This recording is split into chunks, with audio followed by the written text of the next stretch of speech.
What's up? What's up? What's up? What's up? Welcome to Beyond the Veil with William Yep. Sequita.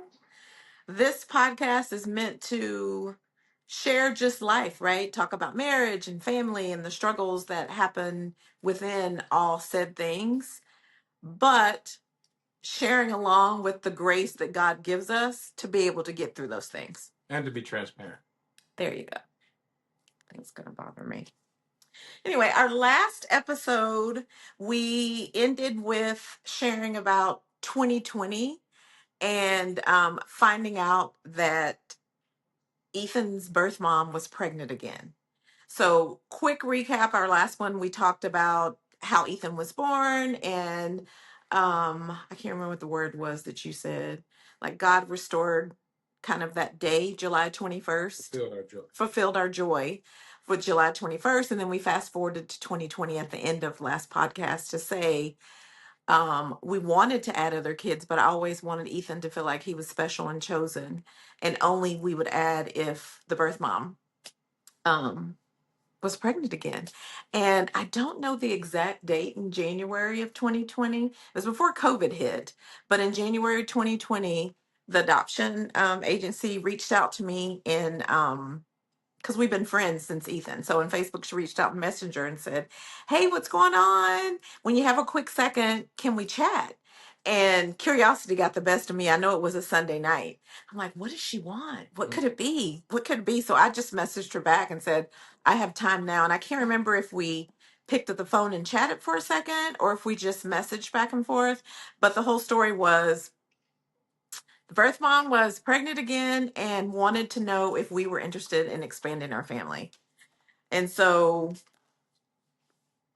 I told William about it and he immediately was like, sure. And I was like, let's see, Ethan was almost 9. He was 9. Was he 9? He was 9 at the time, which I was over 50, right? And I'm like, ooh, do we want to start over with an infant? But how could we not, right?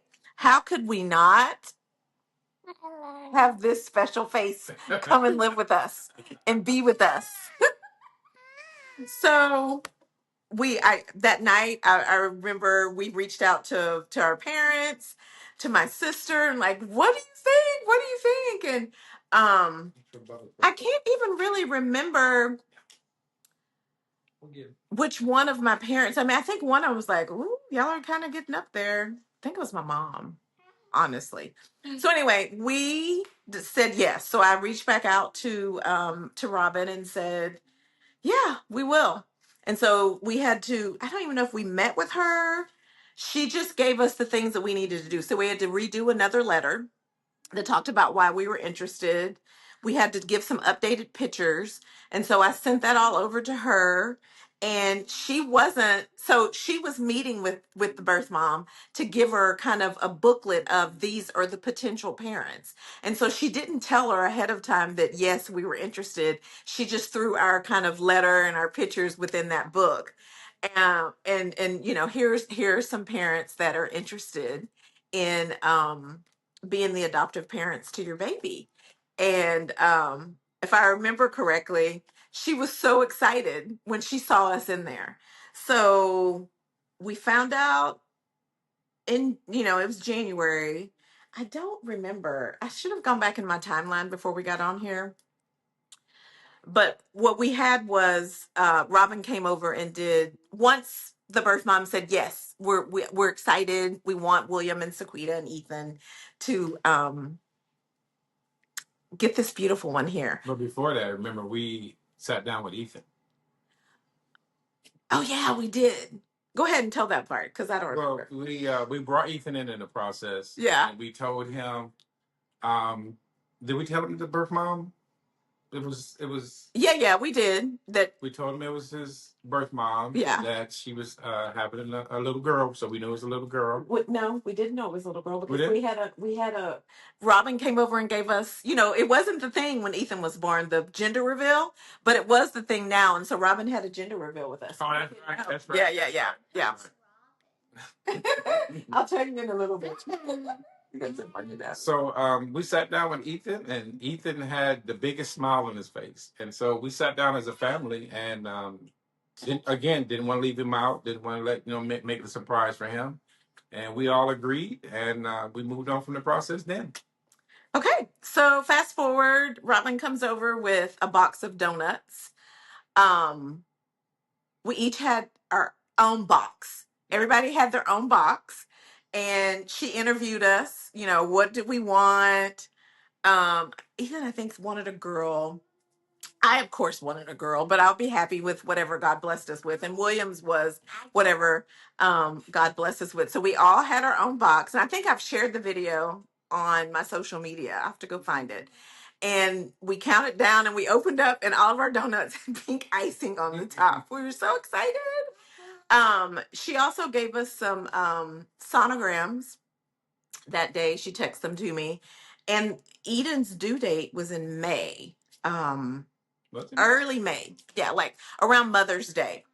And so, Robin and I are planning what we're going to do, how I'm going to interact with the birth mom. Like, she knows I want to go to appointments. I mean, all the things that were my heart's desire with Ethan were the same things with this baby. But then we fast forward to March. Like, our parents, it wasn't even March. It was the end of February. Our parents were in town. I remember the boys, what was it for?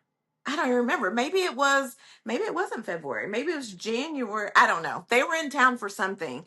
And that was like the last time for pretty much a year that my sister's family, my family, and my parents were all together because COVID hit in March. And no, it wasn't Easter. It was in February. They were here for Founders Day or something with church. Yeah. And COVID hit. These guys went on spring break in March and never went back to school. And so I'm like, oh, what is going to happen? At this time, I've left my company that I was at for 20 years. I'm now working for a radiology company as their director of RCM. And we're in a hospital. COVID hits. Nothing changes there. So I am going to work every single day. William and Ethan are at home. I'm the person who's out in all this COVID mess. Eden wasn't here yet. We're telling about your story. And so we're going through all of that. I don't get to go to any appointments. Robin keeps us up to speed.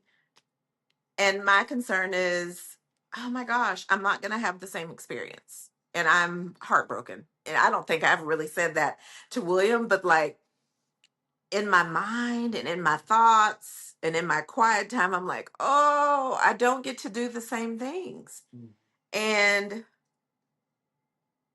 it made me anxious and upset, but I knew God would take care of it. So, and then I'm like, I changed jobs. You got to be at your job for a year before you get 12 weeks of FMLA. So I'm like, I'm not even going to get to spend a lot of time with her. Like, it's going to be, William's going to have to own the brunt of it. And so I did. He did. He was a trooper. He did so good. So we get to, I don't know. She went for an appointment 22nd on the 20th of April 20th, 2020. She went to an appointment. Her blood pressure was up. Like, she was having some issues. And the doctor gave her some medicine.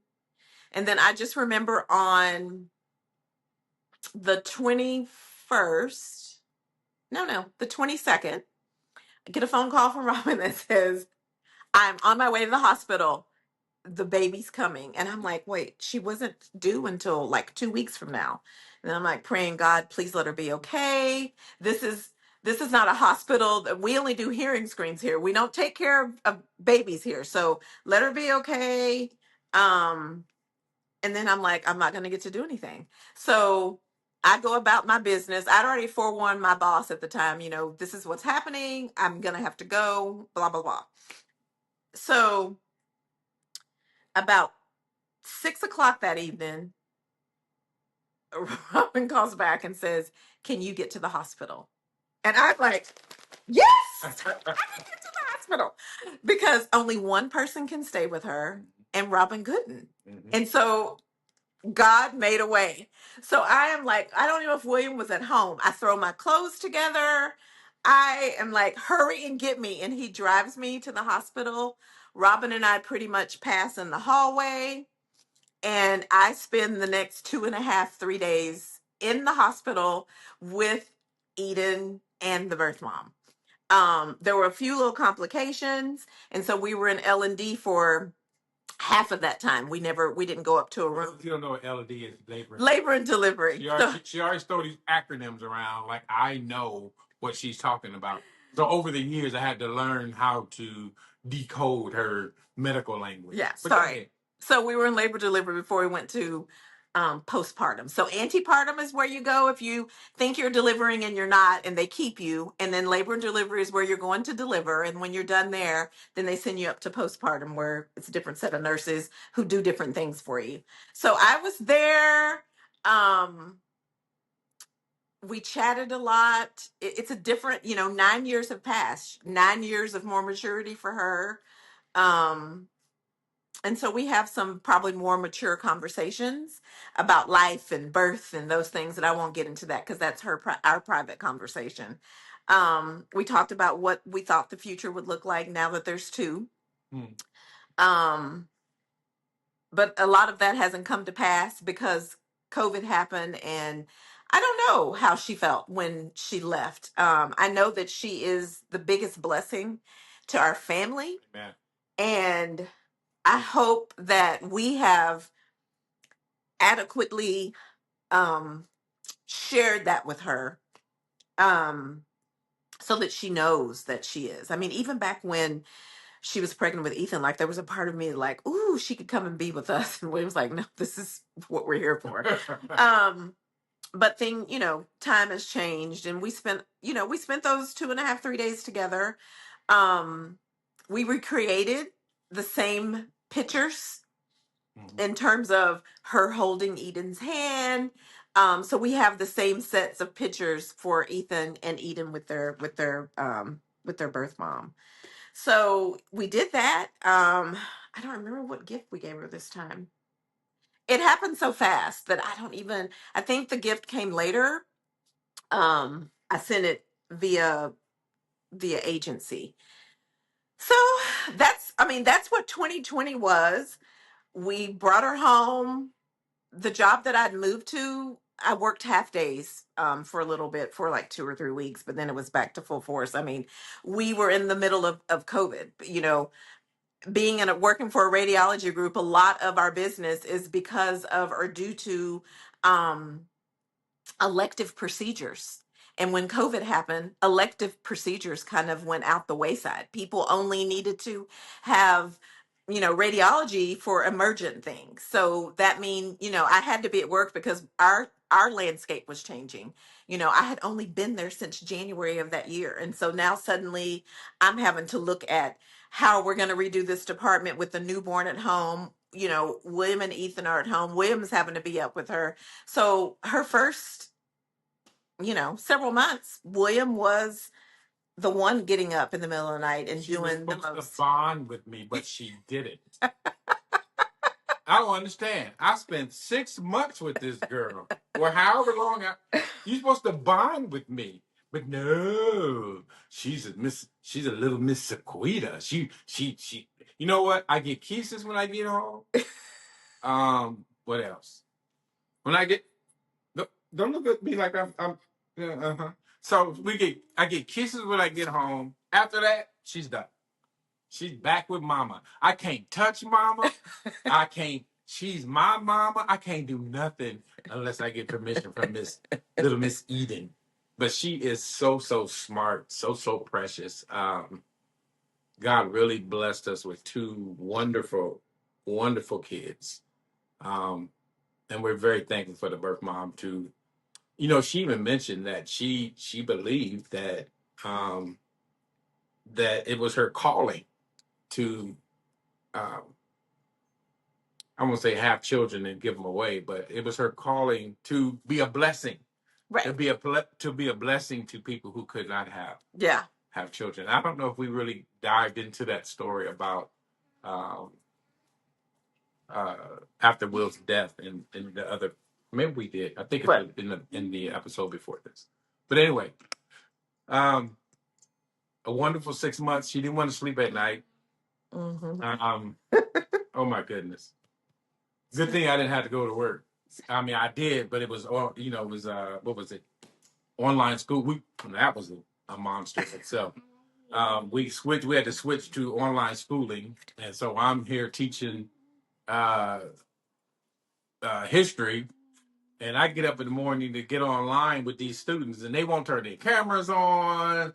They don't show up. There's all kind of stuff. So that was fun, but overall, I wouldn't trade that experience for anything. So So we have Eden, and it's COVID, and we want her to, meet her grandparents, her mima and granddaddy, and her aunties and uncles. So we did a lot of FaceTime, and I want to say sometime in June, I think we went down to mom and dad's and social distance. So they wore masks so they could meet their granddaughter. But let me back up, something that I glazed over. And I've said this in my social media, but God is funny. He has such a sense of humor. So let's just walk this story. So my sister had her baby on the day we got engaged, May 31st, 2007. We had Will on December 28th, 2008. Then we had Ethan July 21st, 2011. And then my sister had her son January 2nd, 2012.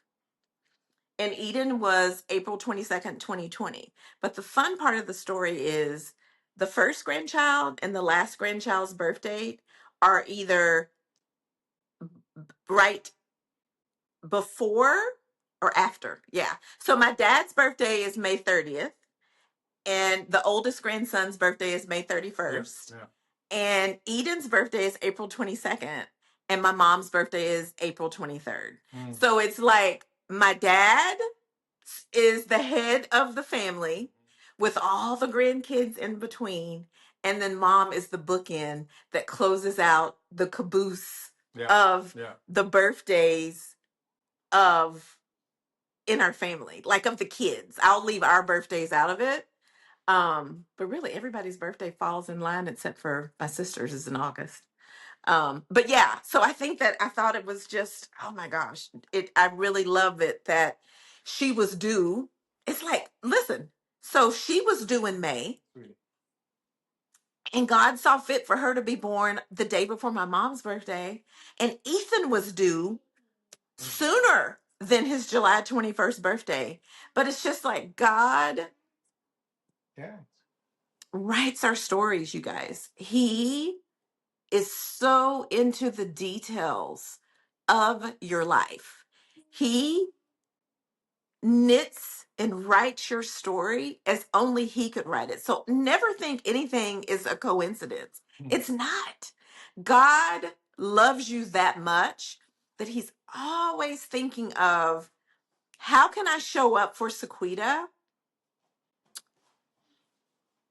And she knows that it's totally me, that nobody could do that but God. Nobody could do that for me but God. I couldn't have written it. I couldn't have planned it. The preacher said, and I may get it wrong, but the preacher said something last night about anointing, that God's anointing, I don't know how he worded it. Maybe you can help me here, William, but basically I can't do enough in my humanness to do the extravagant things that God can do for us. And they don't always have to be extravagant, but that's the anointing on your life, that he can do bigger than we can do in our humanness. That's what I understood it for. He takes our humanness and makes it but God size. Yes, that's it. God size. So like he did those God sized things in our life. Something else that he said last night, and I'm going to have to go to my notes. His name, what was his name? Stephen something. Stephen Chandler. He has a church in Maryland called the Union Church. But something that he said last night to me, I mean, that just resonated. We're doing Summer in the Psalms. Victories from your past equip you for the battles to come. So when he said that to me, I thought about Will. Hmm. And I know that people will say, well, Sequita, you lost your son. That wasn't a victory. But it was a victory. It was a victory because God showed up in all the spaces of it. He showed up for us. It was rough. I'm not going to lie. It was rough. And anybody that's experiencing heartache in your marriage, in a relationship, with children, there's victory. The victory that you get out of what you're walking through right now is equipping you for the things to come. Well, I want to Go jump there. in there for a Yeah. second because he said something very interesting last night. He said that David had to fight a bear and a lion, and he also talked about when David fought Goliath, and he said God knew that David would need weapons in his future because David was on the run and he went to the temple and he had to leave the palace so quickly that he didn't take any weapons with him. And he went to the temple and he asked the priest, "Do you have any weapons here?" And he says, we have Goliath's sword that when you killed the giant, we have his sword. And so the revelation I got out of that was, and I was thinking about Will as well, and all the challenges that we've had in our relationship, the battles that we had to fight together. Our battles that we fought, they were not alone. Um, of course, there's some personal battles that we had that we, or at least I, um, that only me and God, that I can only fight with God personally. Let me say that. Not that I was fighting with God, but that I was uh, personal challenges that I had.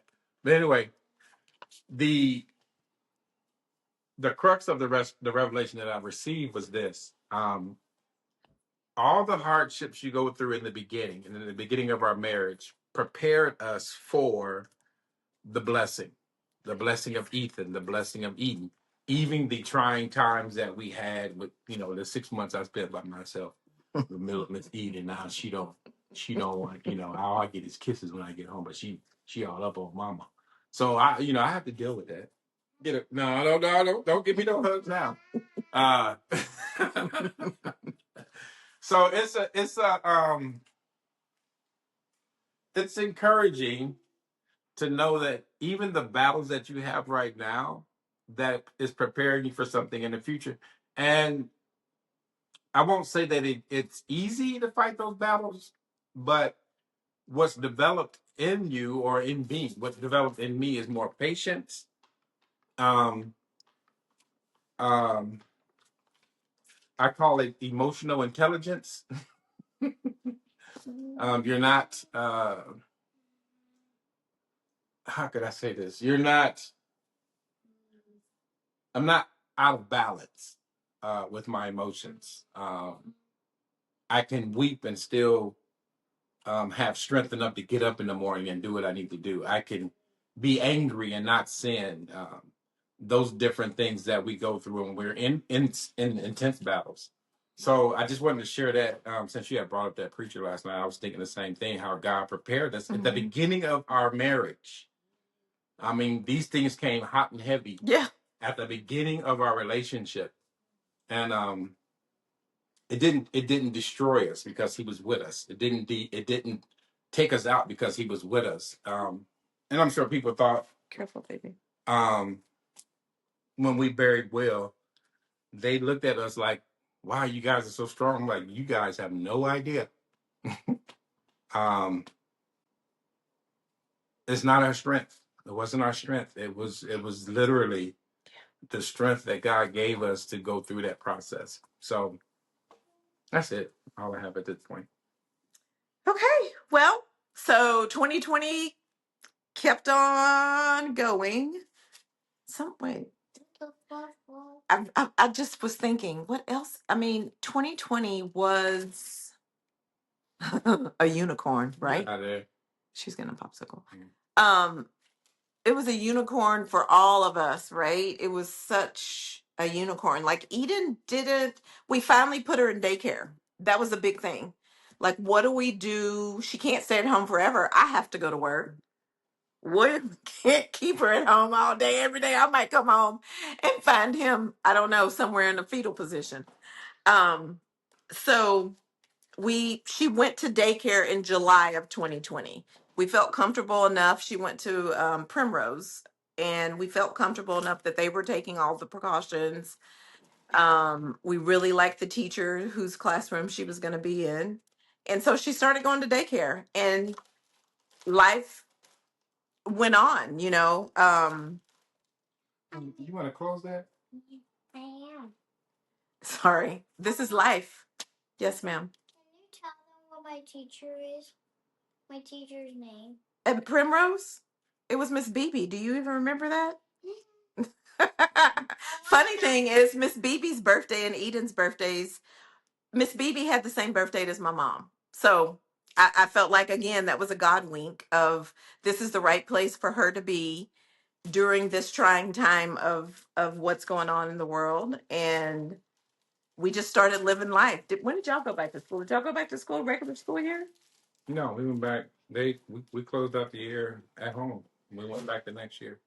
Right. So but you went in 2020 though. You had to go at some point in 2020 because school started. What about Miss? Well, yeah, we went that next year, but we were still online. We were a hybrid. Yeah, it was still hybrid, but that's what 2020 was for us. But 2020 blessed our family. I mean, I know it was a crazy part. A lot of people lost their lives because of COVID, but 2020 was an amazing year for us. 2020 was also the year that I lost my mother. Yeah. And Yeah. There's so much. we could not go home Yeah. for her funeral. Yeah. Because of COVID. So And trash. 2020, and even then, my mom was 90 years old. She was ready to go. And she just went to sleep. She went to sleep, and she just passed in her sleep. So, but just real quick, my mom had COVID in 20. She got COVID in 2020. Mm-hmm. And she came through it. Mm-hmm. And then, like I said, she went to sleep, and she didn't wake up. So 2020 was a eventful year for us. It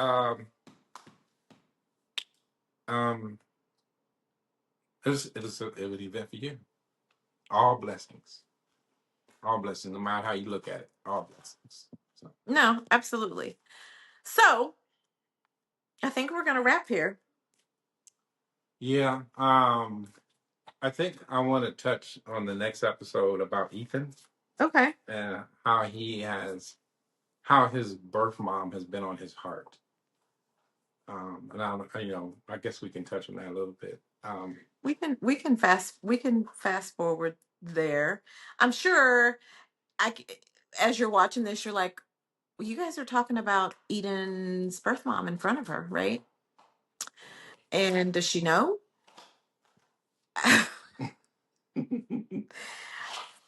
We toy with that. So when you go through the agency, they give you like there's this book you get and you read, and how you should start talking about you grew in my heart when they're little, months old, like start out that conversation. We always were very intentional that it would never be a secret. It would always be an open conversation. And so when she was born, like, oh, how do we do it? And I mentioned it, I think we mentioned it early on, but it was one day. She mentioned it. No, I had mentioned it a long time ago, like just very lightly.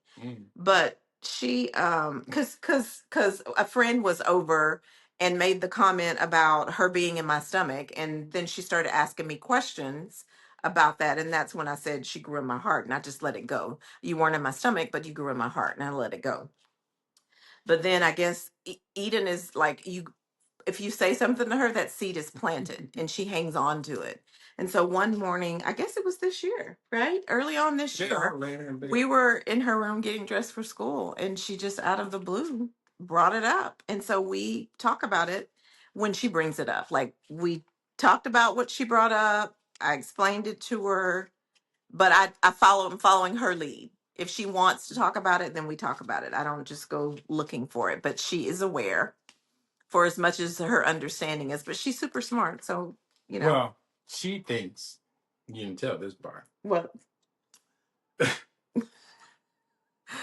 She said, so did I get left on the Oh, yeah, that's right. That's right. So we're driving home from school the same day that we had talked about it in the morning. And she goes, well, did she leave me on the side of the road? Would she leave me and Bubba on the side of the road? I'm like, we didn't get you from the side of the road. And then I talked about, being being at the hospital, that kind of thing. Showed a few pictures, but just as she brings it up, we will address it. But she has some semblance of this is what's going on, and Ethan full well knows. So our next episode, William would like to touch on Ethan and kind of how he has processing it. So we're grateful that you guys came and checked us out today. We're still new at this podcast thing, so I don't think we have a place for you to follow us. But what you can do is share this. Share this to your social media platforms, because what I do know in this world is the world needs more real conversations, and all of our conversations are not going to be about our kids. Some of our conversations are going to be about, and I started to video this earlier, like William was up at some point last night or this morning, and there was a spoon here on the counter, and we're going to talk about pet peeves, and we're going to talk about real stuff, like real, yeah, you're not going to like talking about pet peeves. But we're going to talk, don't open it up. Don't eat. But we're gonna talk about real other things, right? So anyway, share the episode to your platforms. If there's something that you guys listening are like, I resonate with that, reach out to us. Glad to chat with you, glad to pray with you.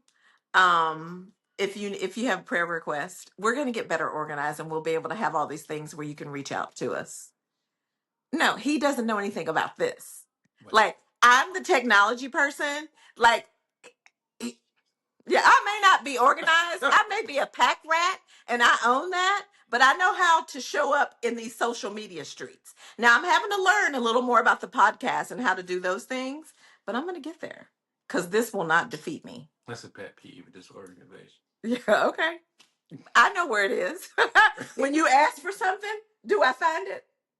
Yeah. Do I find it? Yeah. Okay, can you take your hand down and show the people your face? Do I find it? Yeah. Do I find it? Yeah. Okay, so it's not organized. Quickly. I find it the moment that you ask for it. It may take me 10, 15 minutes, but I find it. Exactly. You have 10 or 15 minutes. Patience. Pray for patience for your friend, because patience is not a virtue. I'm just saying. Anyway. Let's move on. We're going to throw them bows. Anyway, thanks for watching Beyond the Veil with William and Sequita. Have a good one. Talk to you later. Bye.